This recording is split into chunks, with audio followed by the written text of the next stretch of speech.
भारतीय सिनेमा में कई बार यूं भी होता है कि जिन फिल्मों से दर्शकों और निर्माताओं को बेइंतहा उम्मीदें होती हैं, वो फिल्में उन उम्मीदों पर खरी नहीं उतरती। सही मायनों में ये फिल्में कमजोर नहीं होती, बस ये निर्माता निर्देशक की पिछली फिल्मों के उम्मीदों तले दबकर रह जाती हैं।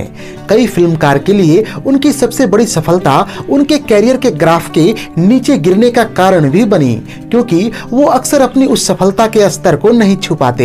रमेश सिप्पी ने साल 1980 में एक ऐसी फिल्म बनाई जिसका नाम है शान। दरअसल रमेश सिप्पी की पिछली फिल्म शोले एक बड़ी हिट रही थी, अतः अब रमेश सिप्पी पर यह दारोमदार था कि वो अपनी पिछली सफलता को दोहरा पाते हैं या नहीं।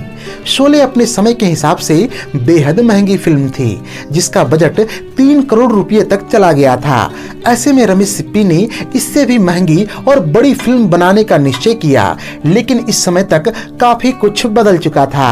शोले के बनने के दौरान अमिताभ बच्चन ज्यादा अनुभवी कलाकार नहीं थे, लेकिन शोले के बाद अमिताभ बच्चन का ग्राफ इतना ऊपर जा चुका था कि वो इंडस्ट्री के सबसे बड़े स्टार बन गए थे।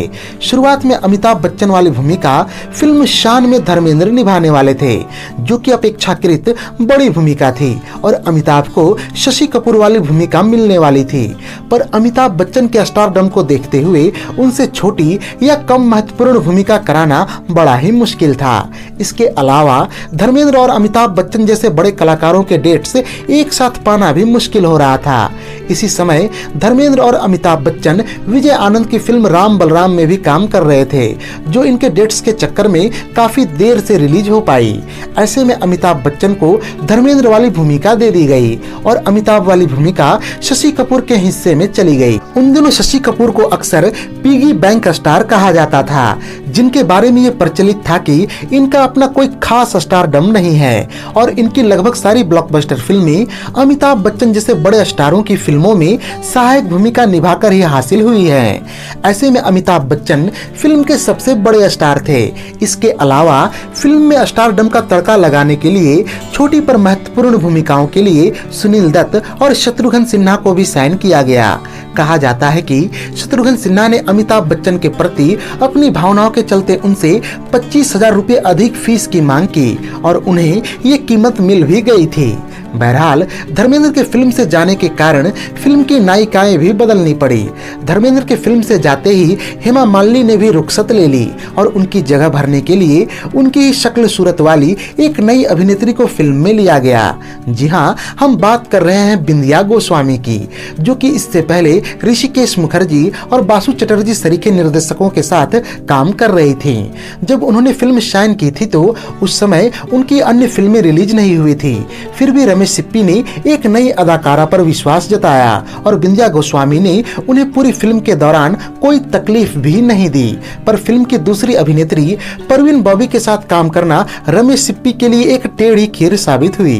दरअसल ये वो समय था जब परवीन बॉबी अपनी निजी समस्याओं और बीमारी के चलते संघर्ष करने लगी थी और फिल्म के दौरान उन्हें एंजाइटी अटैक भी आए, अतः इसकी काफी शूटिंग उनके इंतजार में रुकी रही।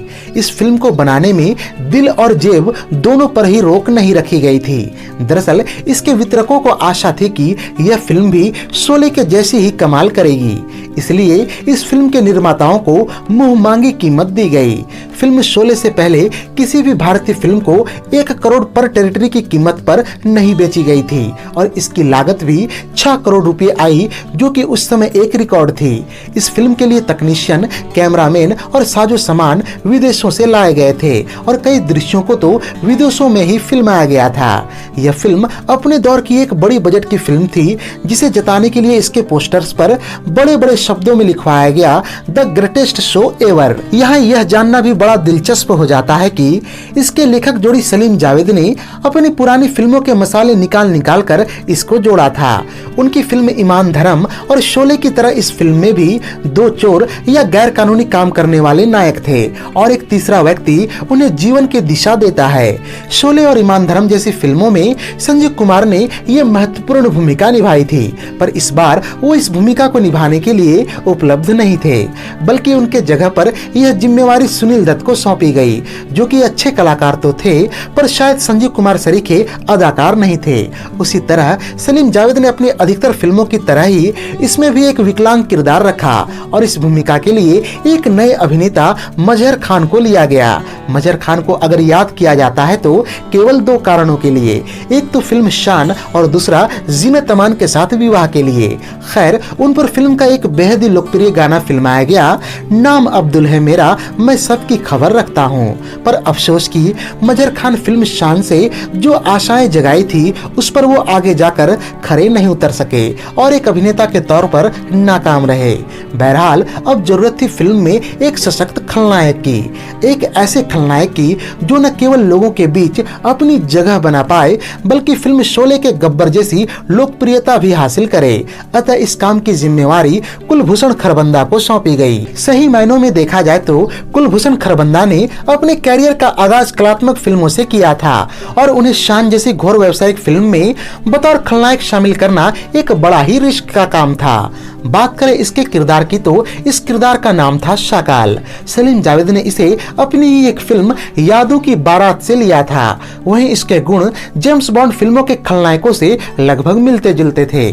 जैसे शोले के समय सलीम जावेद ने अखबारों में पूरे पेज भर के इश्तेहार लगवाए थे, वहीं शान के लिए कुलभूषण खरबंदा का पेज भर के इंटरव्यू छापे गए। रमेश सिप्पी ने अक्सर नए और अनजान कलाकारों को बतौर खलनायक अपनी फिल्मों में पेश किया, पर शोले जैसी लोकप्रियता किसी को भी नहीं मिली।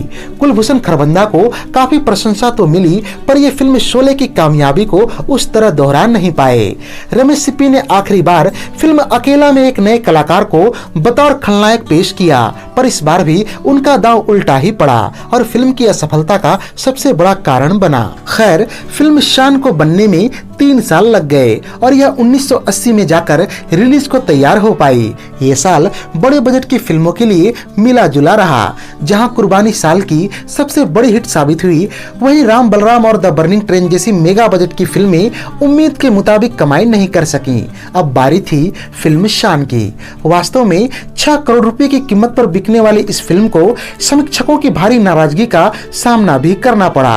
किसी समीक्षक ने लिखा कि यह फिल्म शोले के मुकाबले 30% चलेगी, 40% कमाई करेगी, पर क्वालिटी के मुकाबले 20% ही साबित होगी। दूसरे समीक्षक का मानना था कि फिल्म तकनीकी रूप से भारत की सबसे बड़ी फिल्म है, पर भावनात्मक रूप से इसमें कोई भी दम नजर नहीं आता। एक समीक्षक ने तो यहाँ तक लिखा कि किरदारों के साथ न्याय करने के मामले में शान सलीम जावेद की सबसे कमजोर फिल्म है। खैर, समीक्षकों ने तो शोले की भी काफी आलोचना की थी, पर दर्शकों ने जैसी तवज्जो शोले को बख्शी थी वो इसे नहीं मिली। धमाकेदार शुरुआत करने के बावजूद फिल्म आगे जाकर सुस्त पड़ गई और शायद ये उन विरले फिल्मों में से एक रही जो गोल्डन जुबली साबित होने के बावजूद अपनी लागत वसूलने में कामयाब नहीं हो सकी। अमिताभ बच्चन के फैंस को इस बात से नाराजगी थी कि सलीम जावेद की बाकी फिल्मों की तरह इसमें उनके एंग्री यंग मैन वाला अवतार नजर नहीं आया।